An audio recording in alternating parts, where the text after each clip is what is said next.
Taoiseach Micheál Martin, Ara Patrick O'Donovan, Ari agus Ari Stott, Buil Tuffa, Príomhaimeanach Corla Cúnta Círí agus Buil den Frian Ard van Stiachta, Buil den Fress agus Naman Caherciveen, Aspag Círí Ray Brown, Cuig Slíocht Daniel O'Connell, Cuig Hailach Daniel O'Connell, Coméda Teach of Winter, Ócáid Comórta, Dácéad Coige, Blian ó Rugach.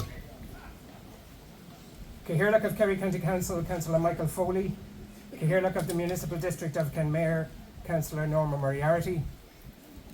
Taoiseach Micheál Martin, Minister Patrick O'Donovan, Ministers and Ministers of State, elected representatives, Chief Executive of Kerry County Council and members of the Executive, members of the press, Bishop of Kerry, and members of the O'Connell family and descendants of Daniel O'Connell. I would like to welcome everyone here to the Old Abbey in Caherciveen this evening for this Kerry County Council civic reception on the 250th anniversary of the birth of Daniel O'Connell, to recognise his descendants and to recognise the O'Connell family, custodians of his birthplace in Cairn. To begin formalities, I would like to welcome Caherciveen of Kerry County Council, Councillor Micheál Foley, to address the reception.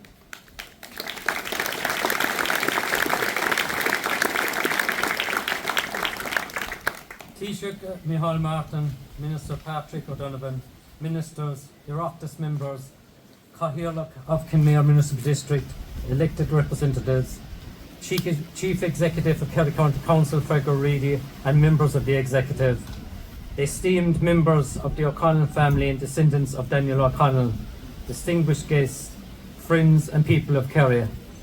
It is a privilege for me as Caherciveen of Kerry County Council to welcome you all here today to this special civic reception hosted by Kerry County Council to recognise the family and the descendants of Daniel O'Connell on the occasion of the 250th anniversary of the birth of one of Ireland's greatest sons, affectionately known as the Liberator. We gather not only in the shadow of history, but in the presence of a living legacy, a legacy that continues to shape our identity as a people and a nation. Today, as we honour Daniel O'Connell's family and descendants and celebrate his memory, we pay tribute to a man whose extraordinary life and vision left an indelible mark on Irish history and on the wider struggle for human rights across the world. Born in Cairn, near Caherciveen in 1775, Daniel O'Connell, a son of Kerry, was shaped by its landscape, its language and its people. From humble beginnings, he rose to become one of the most powerful and persuasive voices of the 19th century Europe. A lawyer, a parliamentarian, a reformer and a statesman, his work laid the foundation for a peaceful pursuit of justice in this country and far beyond. O'Connell's most enduring legacy is perhaps his unwavering commitment to the principles of non-violence. Daniel O'Connell pioneered the political philosophy that rejected violence and called instead for justice through lawful means. His leadership of the Catholic Emancipation Movement culminated in the historic 1829 Act as a monumental achievement, made not by sword or fire, but by sheer conviction, courage and moral authority. He showed Ireland, and indeed the world, that change could be achieved not through force, but through unity, dignity and relentless advocacy. He believed in the power of the people to shape their destiny through peaceful action, and in that belief he transformed not only the lives of his contemporaries, but also the course of Irish democracy. Today, as we remember Daniel O'Connell, we remember more than just a great orator or skilled politician. We remember a man of conscience, a man who spoke for the voiceless, who fought for religious and civil liberty, and who never compromised his principles. We are honoured today to welcome members and descendants of the O'Connell family. You carry with you a lineage that is not only rich in heritage, but also rich in values. values that continue to inspire all of us: justice, compassion, and respect for human dignity. I would also like to take this opportunity to acknowledge the many community groups, local historians, schools, and cultural organisations who have tirelessly in recent years to ensure that O'Connell's story is preserved and passed on to future generations. Whether through education, public events, or the work of the OPW in the restoration of the important sites such as Derrynane House, your efforts ensure that his legacy remains not only in the memory but in our daily lives. Here in Kerry, we take immense pride in being the birthplace of the Liberator. His roots are our roots, and his story is one we hold close. In a world still grappling with injustice, inequality and division, the example of Daniel O'Connell stands as a beacon of what can be achieved when courage meets principle and when determination is guided by compassion. As we mark the 250th anniversary, we must also reflect on what we can learn from his life today. His deep belief in education, in the empowerment of the disenfranchised, in a peaceful political engagement are more relevant now than ever. In an age when public discourse often falters into anger and division, O'Connell reminds us of the dignity of debate and the power of reason. To the O'Connell family and descendants, thank you for being with us. Thank you for preserving the memory of a man who continues to inspire millions of people around the world. It is our honour to host you in Kerry and to say with full hearts that your ancestor changed the course of our nation's history. Let us rededicate ourselves to the ideals of what he stood: freedom, equality, faith in peaceful progress, and the belief in inherent dignity for all. Let us continue to tell his story, not just in words but in actions, and let us ensure that the future generations here in Kerry and across Ireland will know of the man who bore of our soul, rose to lead our people with courage and passion. In closing, I would like to thank Caherciveen of the Kenmare Municipal District, Councillor Norma Moriarty, who proposed this civic reception to honour the descendants of Daniel O'Connell on the 250th anniversary of his birth, and the O'Connell family custodians of the birthplace of Cllr. Go raibh Micheál maith go léir. I would now like to welcome Caherciveen of the Kenmare Municipal District, Councillor Norma Moriarty, who proposed today's civic reception, to address the reception.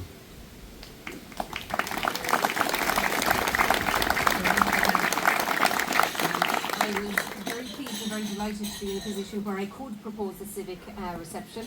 To my knowledge, it's the first civic reception as a county council that we've given outside of Oris and Coolpay, and it may well become a trend because it is certainly a wonderful addition to the town of Caherciveen, and all the work and all of the preparation that has gone into preparing the old Abbey here. And if you will indulge me, I actually want to acknowledge some of that volunteer work and to take the opportunity to do so. We have a fantastic group of people in this town, as we do in all of our small towns and villages, who work through the tidy towns, through the local development companies and throughout the local CE schemes. And I want to pay particular tribute to Mike Morris and all of his crew, and to Ciarán McCarthy and all of his crew, to all involved in the tidy towns, to those who joined us from the Ukraine, who are part and parcel of that tidy town group as well. They put heart and soul into preparing our town park for today's reception, and indeed for the Fairfield out in Cairn. A huge amount of work was carried out, and may I also acknowledge the work of the local office here, the area office. They worked might and main and really showed, put the best foot forward and showed the place in its best light. And indeed we'll also thank the weather gods for smiling kindly on us so far, once they will keep smiling kindly on us.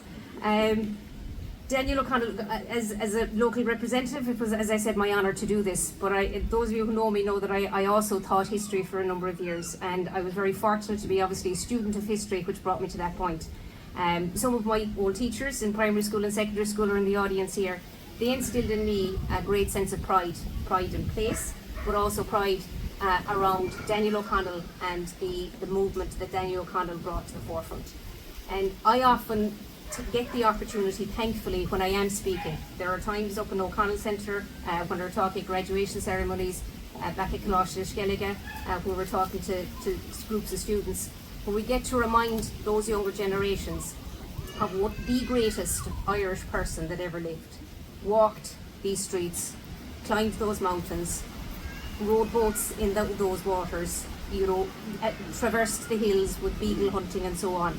He is part and parcel of the landscape of where we live, and he achieved the most extraordinary things.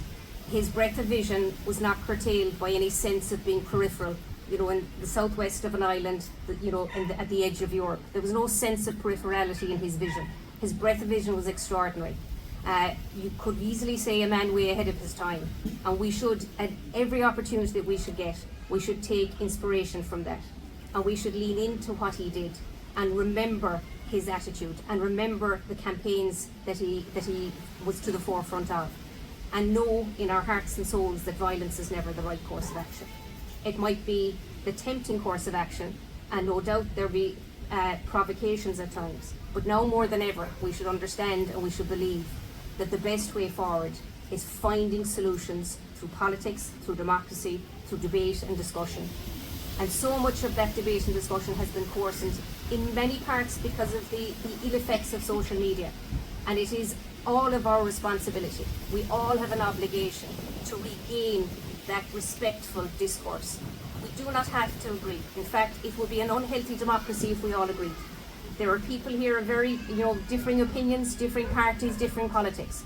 Debate is healthy, and we're better when we have people who come together and there is that tension amongst us to find the right solution, because none of us is in possession of all of the right ideas. But we have to conduct ourselves in a way that is respectful. We can agree, and we can disagree rather agreeably, and we can forge a way forward in doing that and take inspiration from the greatest of Irish people that ever lived, Daniel O'Connell. So again, every opportunity we get, we need to remember that.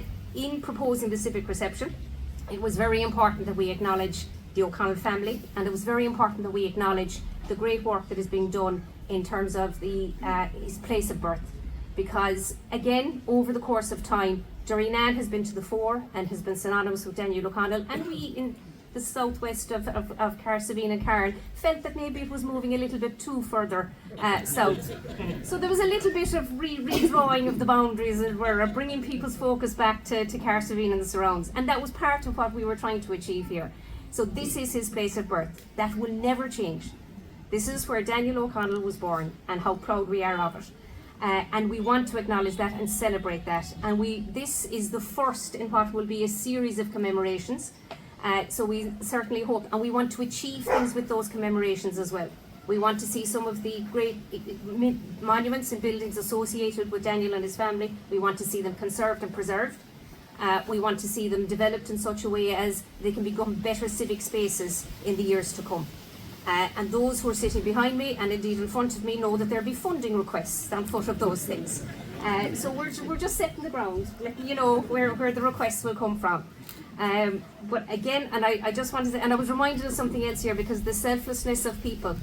Our first act this morning was to unveil a blue plaque out at Daniel's birthplace in Cairn, overlooking Cairn House. And we unveiled that plaque at the O'Connell Memorial Park. And former Minister John O'Donoghue was the one who informed me, because I wasn't aware of this. That memorial park was gifted to the people of the area, to the people of the county if you like, by John Kitty O'Sullivan, somebody who had very little, and what he had he gave away willingly for the betterment of our history and our heritage. And we should remember those things, those acts of selflessness. They're there if we look for them, and those too should inspire us and make us focus on the things that really matter into the future.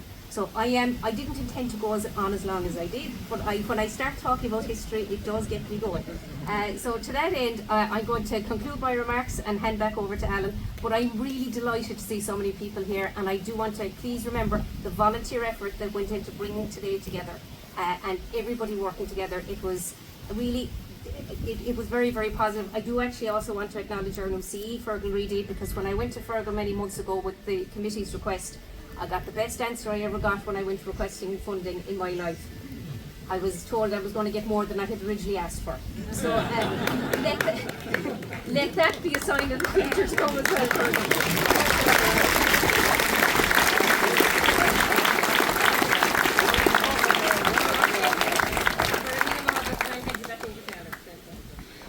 Minister for Culture, Communications and Sport, Patrick O'Donovan TD.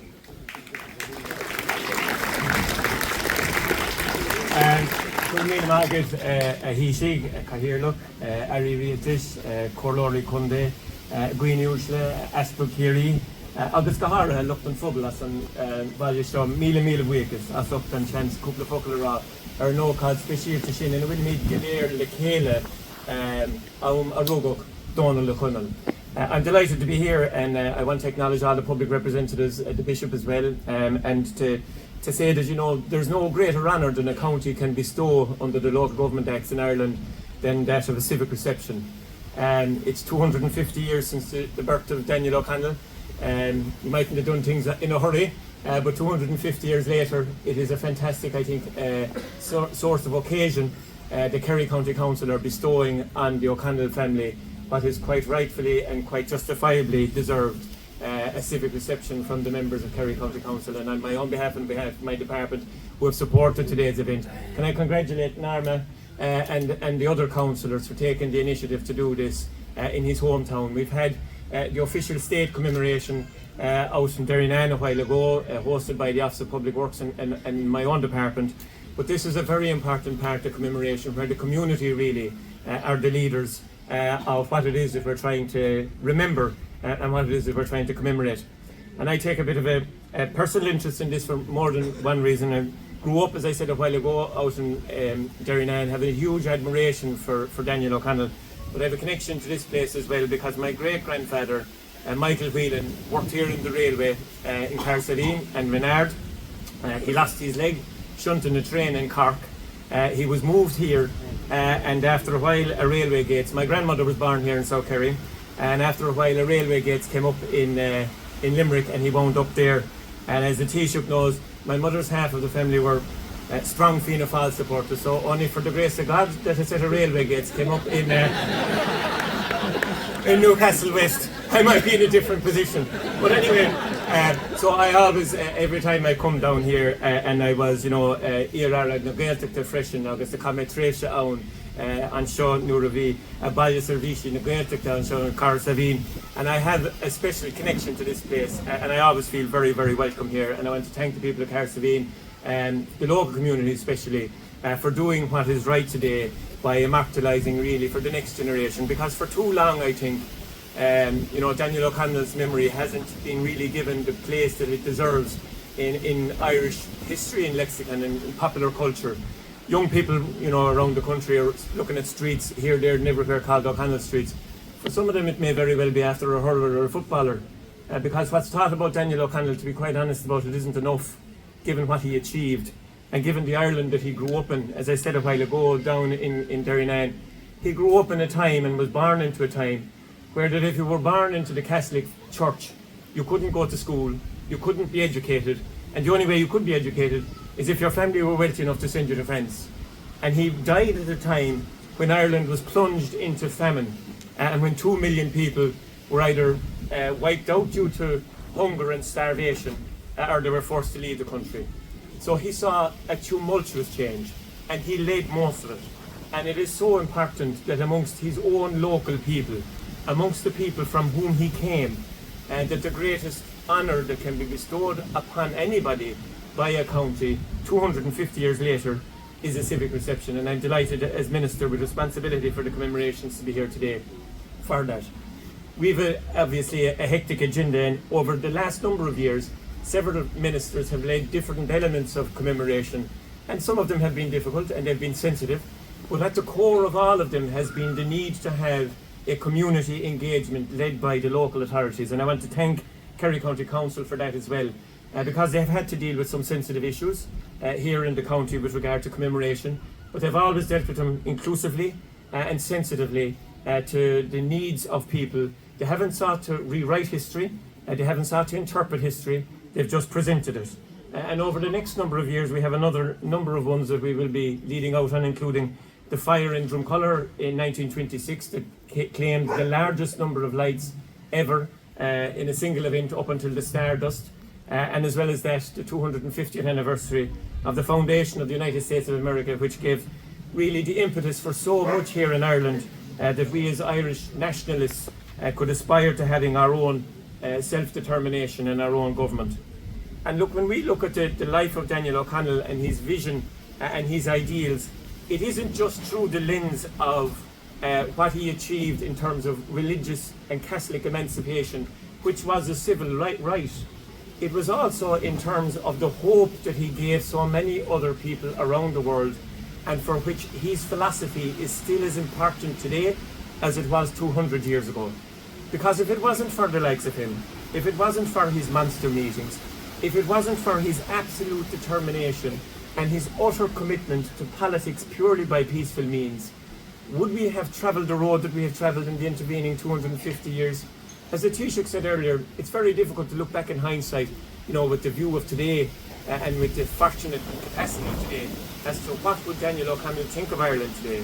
But there's no doubt about it that there are issues still around the world in terms of the integrity, sovereignty of individual nations that's being violated on a daily basis, famine and starvation that still across the world see people's civil rights being undermined on a daily basis.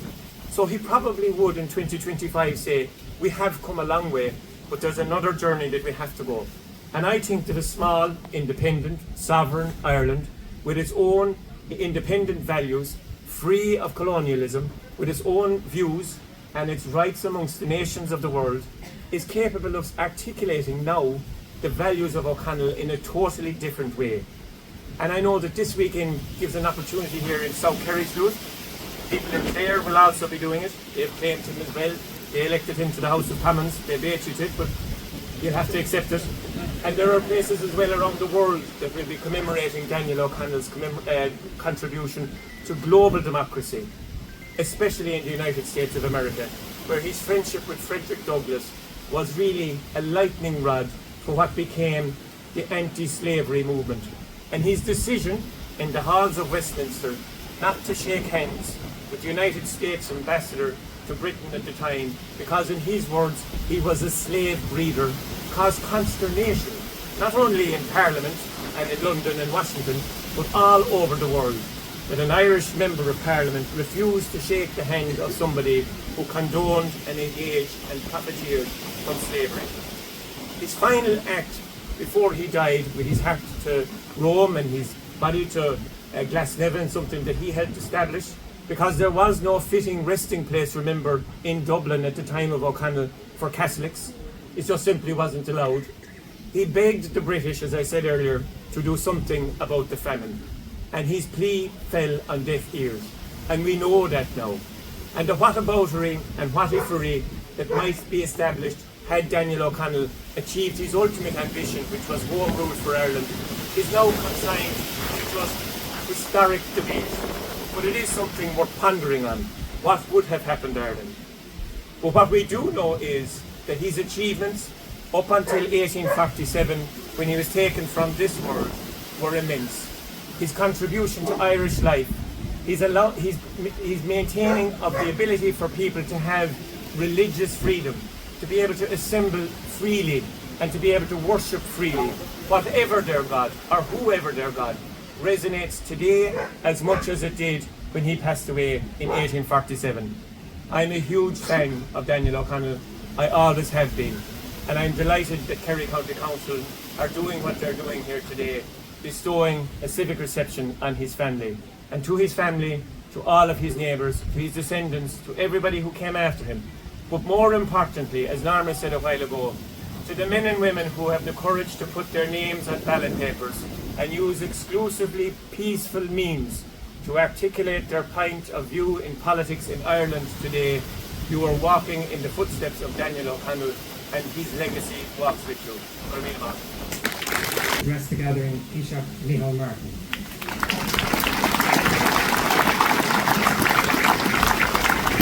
Caherciveen na Dúice Norma Moriarty, Abbey, Humpty Doyle, agus Gonodas, Hirna Aspig, Ray Brown, Winter Chonel agus Winúste the Cllr agus Tua.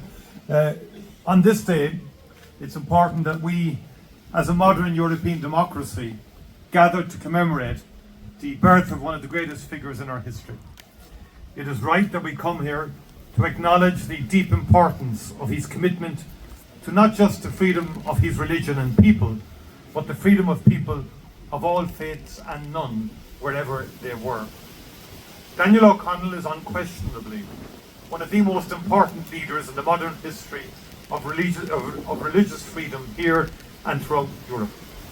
Through his life, he justly earned and retained the name the Liberator, a name given to him not by any monarch, but by the popular sentiment of the people he served so well. O'Connell was born into a family which could give him many more comforts than the wider population, but he understood how much he shared with others as a result of being baptized as a member of his family's faith.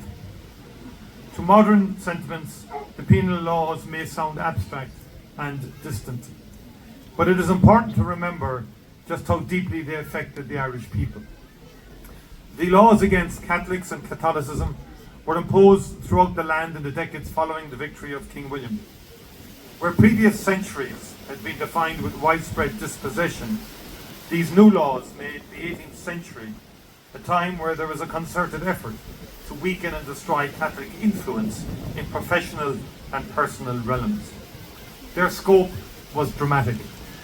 The open practice and basic operations of the Church were banned. Catholics were excluded from education, politics and professions, and continued efforts were implemented to try to force the conversion of Catholic landed interests, such as the O'Connells, to the established religion. While the laws were not always fully enforced, and while many legal manoeuvres were used to get around property laws, the impact was absolutely clear. To be an Irish Catholic was to be denied any status and most opportunities in a land where they were the majority. In the year before O'Connell was born, some initiatives were taken to begin to unravel some of those laws. Certain public religious practices were allowed, basic schooling was permitted, and military recruitment of Catholics began. It is striking that this relief law owed itself solely to the London government's wish to pacify Catholic Quebec and not for any real concern for Irish Catholics. As O'Connell grew up, he benefited from some of these reforms, but more importantly than this, he understood their limitations. He understood that the great cause of emancipation was still to be won, and that it would take radical new efforts if it was to be secured. After his time studying and training in France and London, he returned to an Ireland which seemed to him incapable of asserting its own interests or finding new ways forward. His opposition to widespread revolution was both sincere and pragmatic. He felt that the extreme excesses he saw in France were hard to avoid, and he felt that rebellion in Ireland had caused damage without securing its goals. He aspired to an Ireland which would rule its own affairs and would emancipate all of its people. And it is absolutely essential that we never forget that his belief in emancipation came first and foremost from his deep personal commitment to the cause of justice for all, irrespective of religion or nation. He was proud of the fact that his first ever speech was against the Union, and that he never wavered from his belief that emancipation for one meant nothing if it did not lead to emancipation for all. Today, we live in one of the world's longest surviving democracies. The freedom to participate in elections and democratic assemblies is something we all take for granted. So it can be hard to understand just how revolutionary the democratic campaigns of O'Connell were. He and his close supporters effectively invented popular democratic politics. No one had ever seen nationwide political groups formed, united by a common programme and using mass participation to raise its funding. And there was nothing inevitable about this. Before the radical reforms introduced by O'Connell in the 1820s, political activism had been confined to a small elite and its principal methods were pamphlets and polite petitions to King and Parliament. He gave every person the ability to show their support and demonstrated the overwhelming and irrepressible will of the people to be free. News of the Catholic Emancipation Act of 1829 was heard throughout the world. There was no equivalent anywhere of the movement which had secured it, or the scale of the concessions received from a power still committed to a state religion. In Europe and South America in particular, O'Connell was hailed as an international hero and icon of emancipation. They rightly saw it as a victory, not just for Irish Catholics, but also for all who believed in the ideals of liberty and democracy. Especially in his later years, O'Connell was a man of deep personal faith. His Catholicism was not about positioning himself at the head of a group. It came from a sincere and unwavering belief. What is inspiring in this, and what sets him apart from so many, is that he was just as equally committed to the rights of other religions as to his own. And every right he claimed for his people, he wanted others to share it. When he was eventually admitted to the House of Commons, his first actions included proposing Jewish emancipation and condemning slavery. He used his position as no less than an international star to show solidarity with the suffering and aspirations of others. He admired and had an ongoing correspondence with Simón Bolívar, the liberator of South America. He encouraged reform movements throughout Europe, and in contrast, he refused a request to write to the Tsar because of the denial of personal and religious freedom to the Russian people. These are values which are under threat in many parts of our modern world. In particular, the rights of people to freely practice their religions is denied in over 1/5 of countries. Just as democracy and the rule of law are being challenged, so too are the core principles of freedom of religion and peaceful coexistence between people of all religions and none. Ireland is, and must always be, a country which speaks up for universal values, including freedom of religious expression. We are extremely fortunate that our history has contained many great figures who defined a nationalism which should always aspire to being anti-sectarian and inclusive. And chief amongst these figures is Daniel O'Connell, who was deeply attached to the faith into which he was baptized in this place, and who wanted others to share the freedoms he wanted for himself. Ba cheart agus ba chóir de hir, ó nóir agus gradam a chóirt do Donal O'Connell. Mar leoch náisiúnta de bhar a ceannaireacht charéamach an bhachtas bríomhe san uascail na Gatalachach agus an glúiseach náisiúnta a chrochaigh sé. Chomhraigh a héir go mór, éireann nua aimseire a bhún lú, is slí nach raibh mórán eile in ann a dhéanamh. Ní raibh mórán eile in chortha leis. Agus caithfear ó nóir a chóirt in nómh, don ról táchtach a bhí ag Cllr ina héal. I rithe a héal, ba chumach á nachí sé ag taistil, agus céir a bhíh na daoine aitheanta I méal an phobal ar bhúil sé ló. Do Donal O'Connell, bhí cultúr, nádúir agus muinte Cllr ina réalta ólais dó. Agus sin é an fá go bhfuil sé chomhríochtanach agus táchtach sin, go bhfuil obair mhór déinte agus céimeanna tógad an chomóra seo ag ionad puiblí agus an pobal a gcuiteanna an seo I Cllr a ghlínear ar Daniel O'Connell an lach seo ina measc in nómh. 250 years after his birth, we should make sure that we continue to honour the historic achievements and legacy of the great Daniel O'Connell, the liberator.